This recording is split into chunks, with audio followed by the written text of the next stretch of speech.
all my Facebook friends. Many of you know me, but as an introduction, I'm Pam Holland from Adelaide, South Australia, and I've been a textile artist for more years than I would like to think.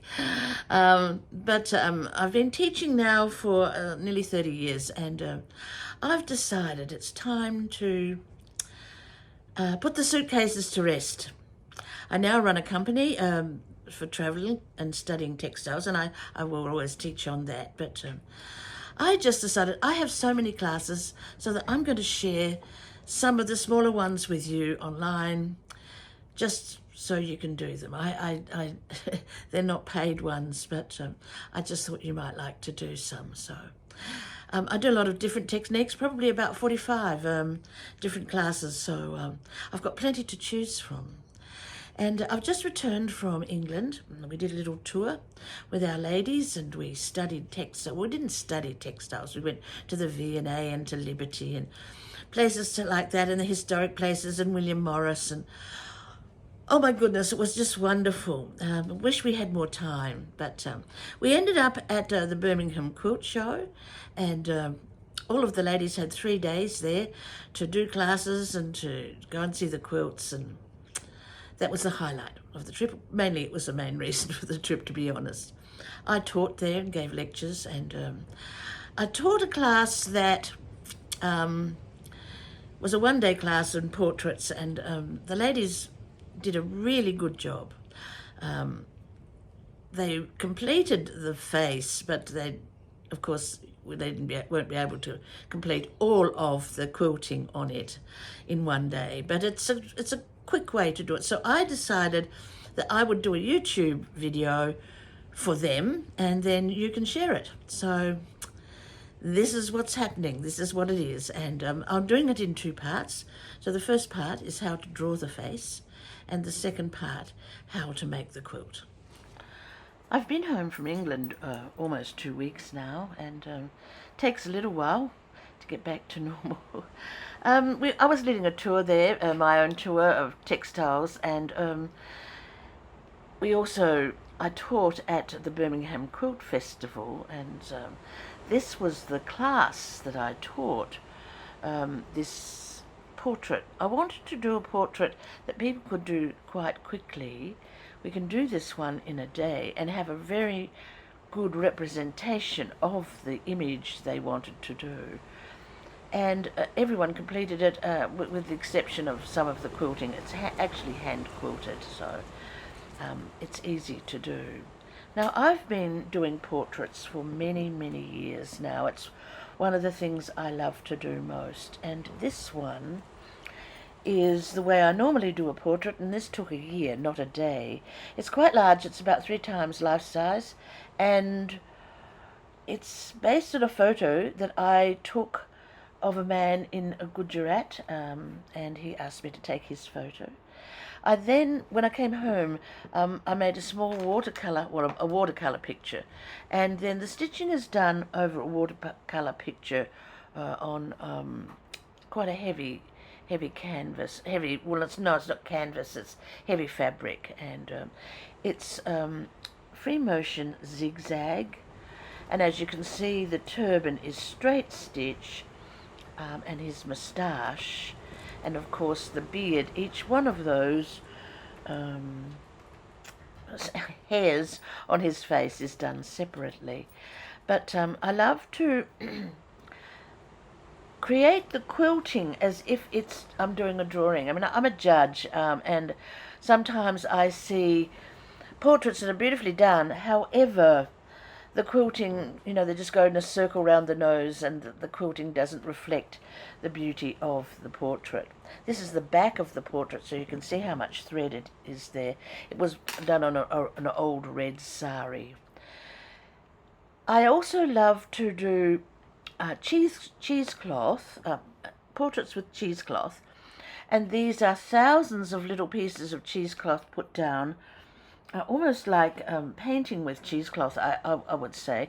This is quite a large, life-size portrait. It took me probably 6 months to do, and it's just another technique that I've been able to create. And this one here really was the first one that I ever did, or one of the first ones. It was another man in India who came up to the car, and his eyes reflected my orange shirt, so I did him an orange silk.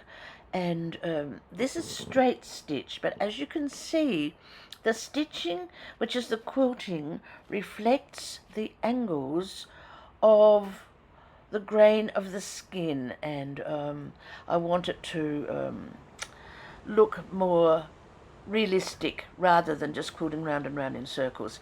The cheesecloth is dyed, and that his turban, and that's done with a small zigzag stitch and a little illustration with pigment ink as I dyed it. I dyed it in pigment ink.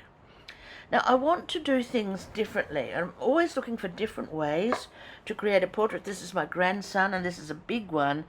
It's actually about 5 foot by 3'6", and the method of this one is to actually draw each piece. Use some existing fabric, but you can see here now I'm drawn the eyes on fabric, and then I'll cut them out and then stitch them down. I don't know if it's going to work, but it's fun doing it. I need to get on and do it again, but it takes a while. So it's drawn onto fabric and then coloured, and then sometimes I use paint. No, not paint, ink. Now, this quilt is done from a painting. You know, it's very hard when you want to take your grandchild's school photo. You really, it's quite difficult to get the shading because they block out all the shading with the lights. This is my grandson, and you can see he's looking down, and he's got lots of shading on his face. And so I can easily do a portrait of his face with this. You can see the light on the side of his face, and the way his hair sits.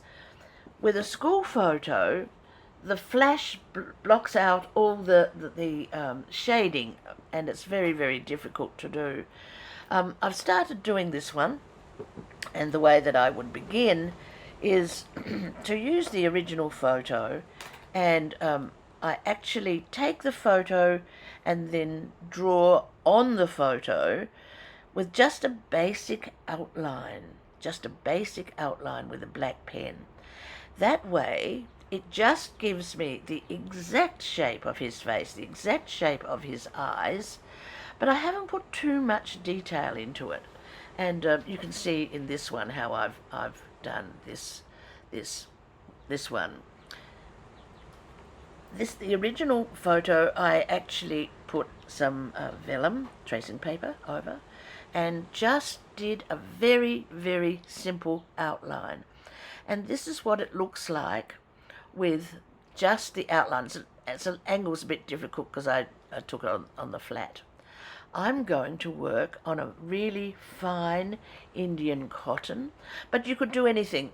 You could use just plain white fabric or plain cream fabric. It doesn't really matter. You just have to be able to trace through it, and if you use a light box, you can do so.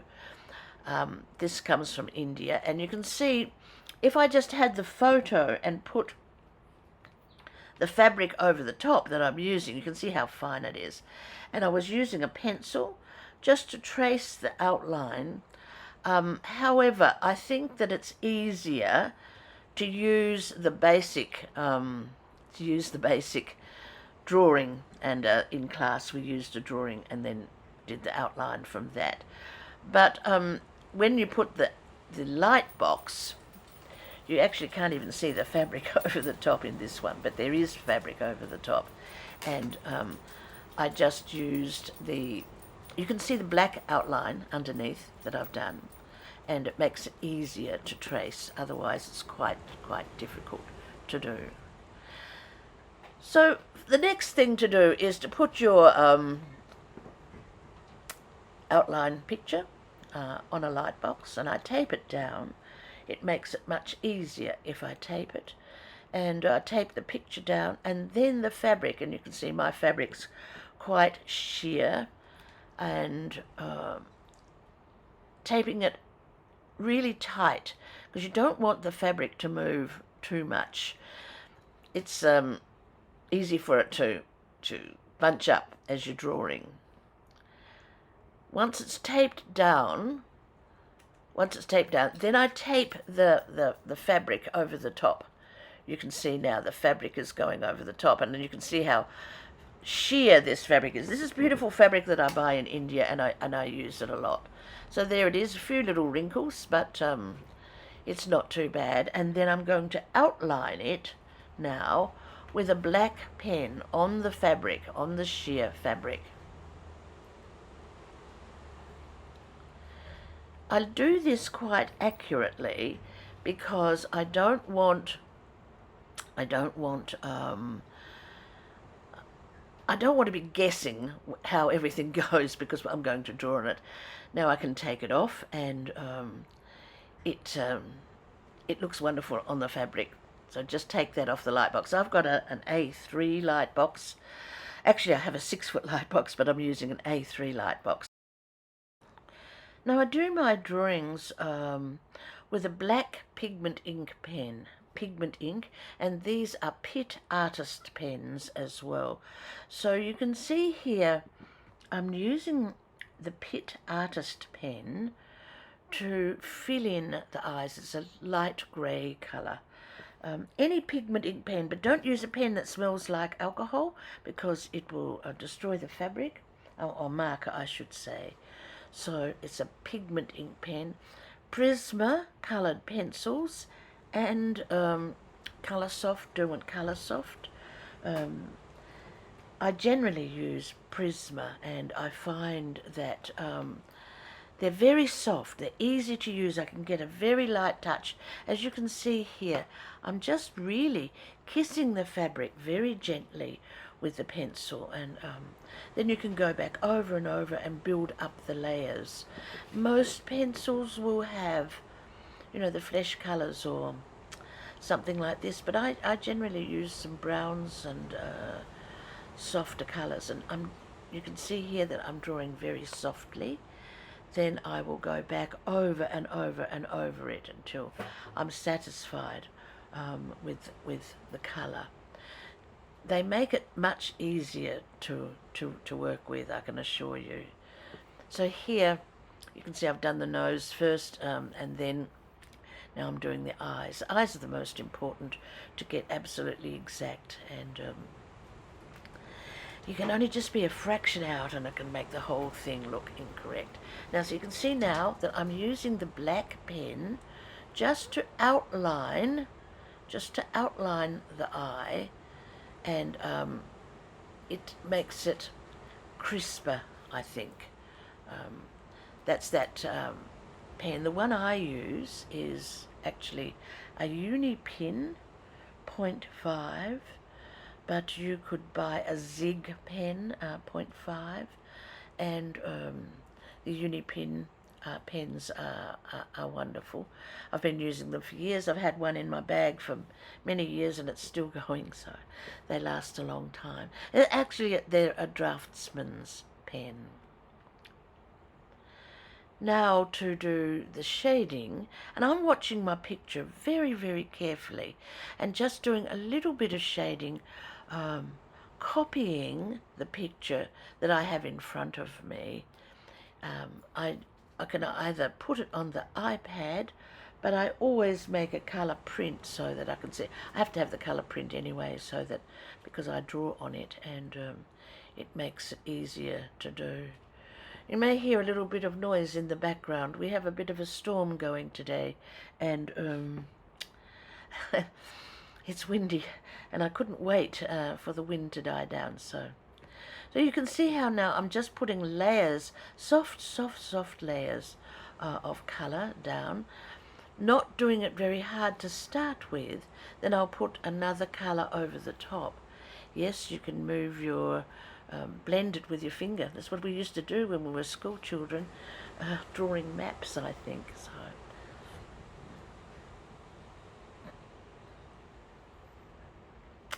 following the guidelines of my picture that I have in front of me.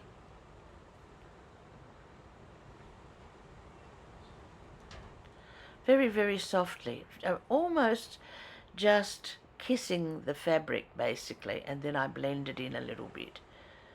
It doesn't take very long, but you just need to be aware of where the shading is and the angle that it goes to. You can use your finger and blend the angle if you wish, but you can see I'm doing it down. It certainly wouldn't go sideways as along the side of the nose.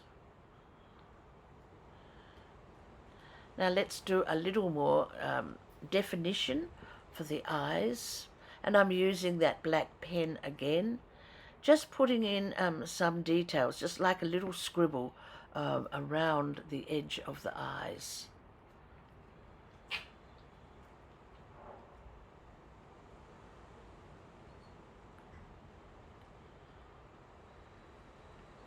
Now some grey. So it's now, you'll see the difference.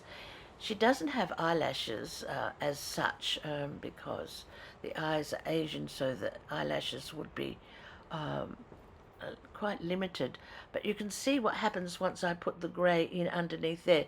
Look at the grey on the right hand side compared to the eye on the left hand side, which is quite flat.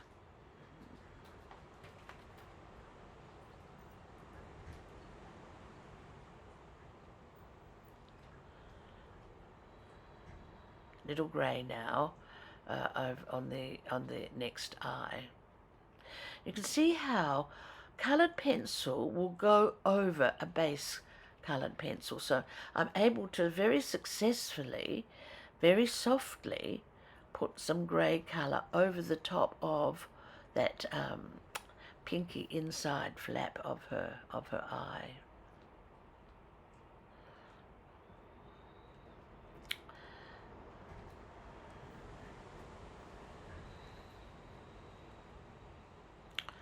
Doing the other eye now. I'm going to leave big spaces of white here. We just want a representation of her face. Can you see how I'm laying the pencil on its side? And you can see how softly it works.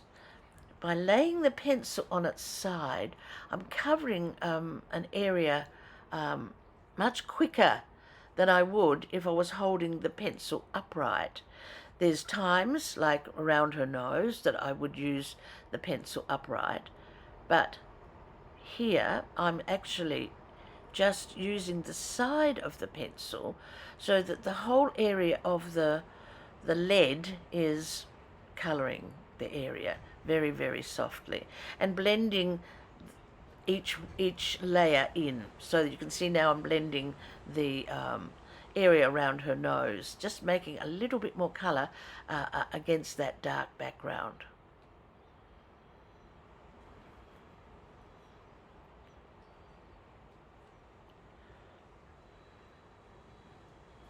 It's layer upon layer upon layer. I guess this bit gets a little bit boring, but I wanted to put it in because it's important. It's important for you to see it. So basically, that's the way it looks. It looks a little rough at the moment, but I'm going to work it a little more, of course. I'm going to add a lot more colours to it very gently. So this is another colour. It's a softer, reddy colour, and gently, gently blending.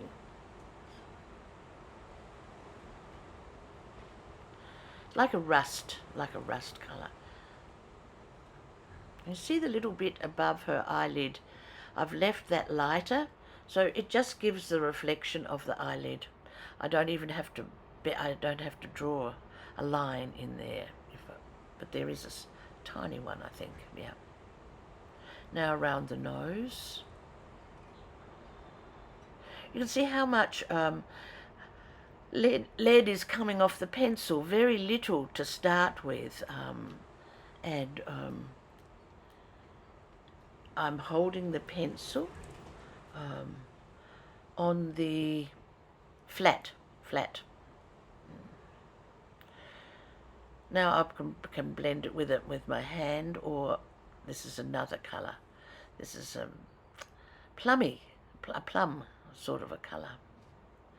Just a fraction. So this is the second one I've done. I didn't actually film the first one that I did. I think the first one I was able to get it softer because I used different fabric, but can you see now you can build up the colours over the top of the existing colours that you have.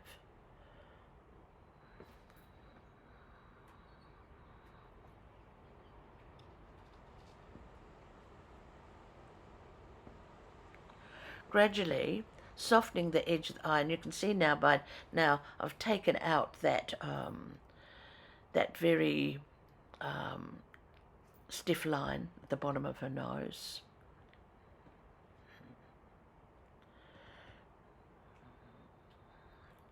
And that's what it looks like. I haven't showed you how I did the lips. The lips are just a pinky colour. And this is another one I did at another time. I did a lot more illustration on this this drawing. But I haven't used it as yet. I will eventually. But I wanted to show you the depth that I can get in it.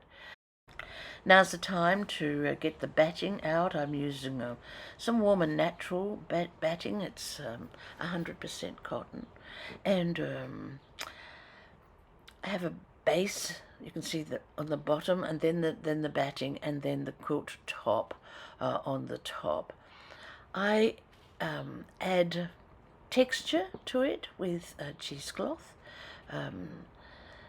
I buy it at different places. The cream here I bought in India. The white is some of the cheesecloth I use for portraits, and this bit is from Uzbekistan.